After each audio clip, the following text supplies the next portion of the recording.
Hi, Embracing Only podcast family. This is Archita. We are introducing impact moments, actionable insights that highlight the best and powerful learning moments and wisdom from our past episodes of incredible guests. In this highlight reel, you'll hear leadership lessons from a combat veteran, taking action to be anti-racist, mastering workplace negotiations, leveraging your uniqueness for success. We'll take a topic and break it down in a short, snappy episode. So click on the link in the show notes to continue listening to these impact moments with our amazing guests.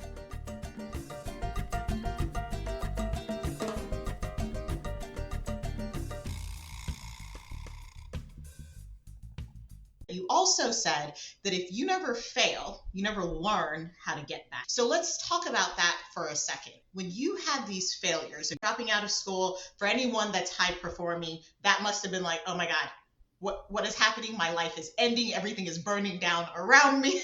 Do you have a process? Is it just naturally yourself to be like, okay, that's fine. We're going to figure this out. But how did you pick yourself up that first time? Because you get better with it over time.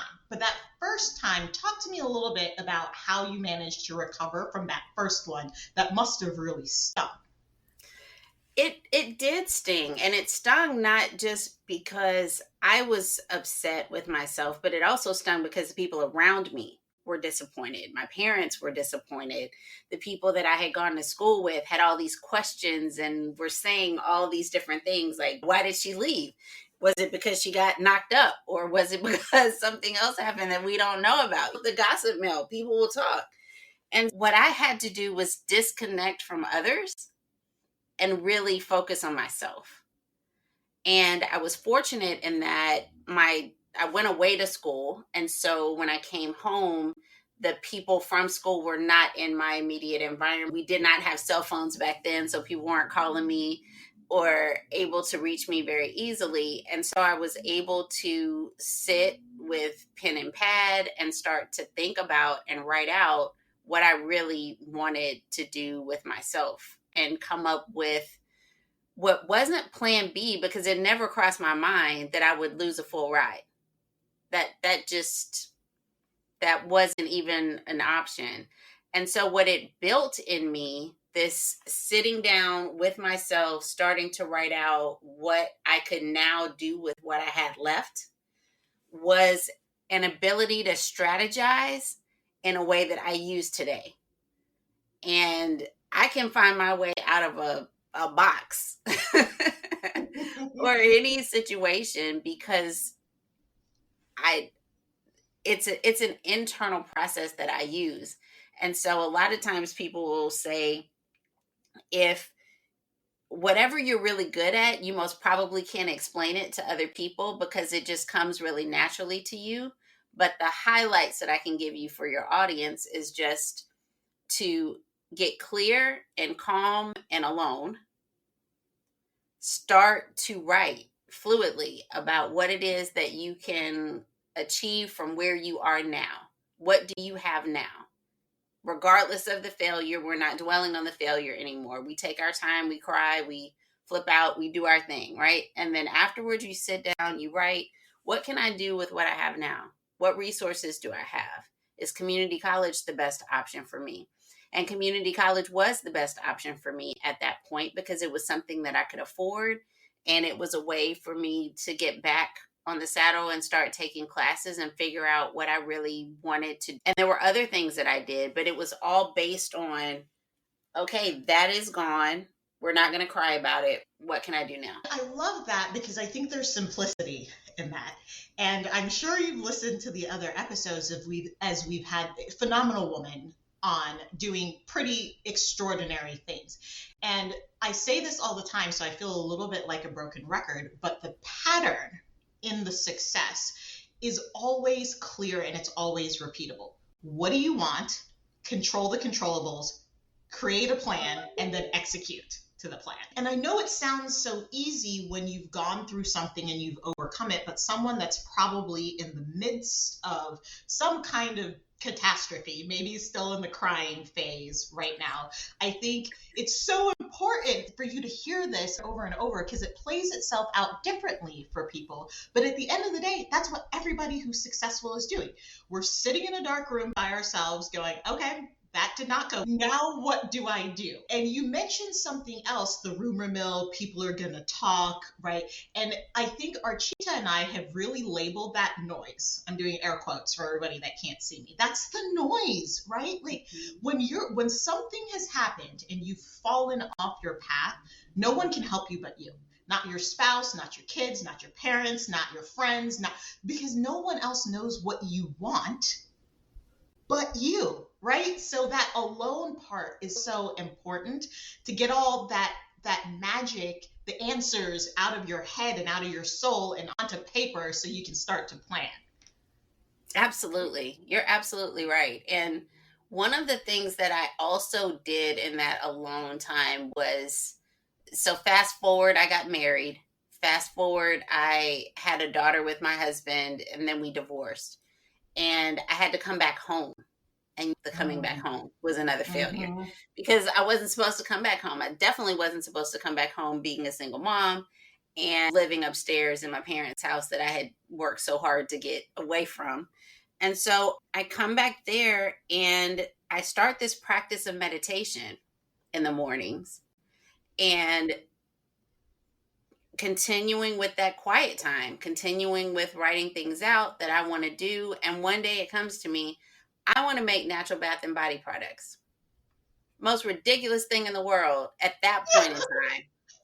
This wasn't a time when everyone had a soap making business. Like that happened later. But at that moment, I was like, I'm going to make natural bath and body products.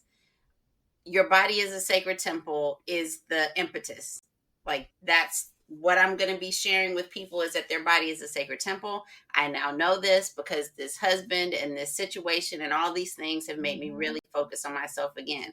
And once again, pick myself right on up and started a business with $300 on a very suspect credit card that would only give you so much credit because I did not have a lot. And so I thrived in that.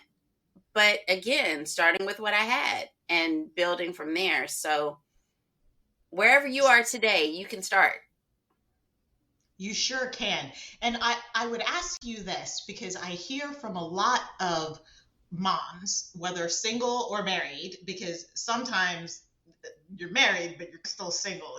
So I hear from a lot of moms, I can't find the time to pursue my passion because the kids need this and I have to do this. And, in my mind, it's excuses. They're legitimate excuses, but they're excuses nonetheless. What would you say to those women that feel like they can't pursue what they want because they feel like they don't have time?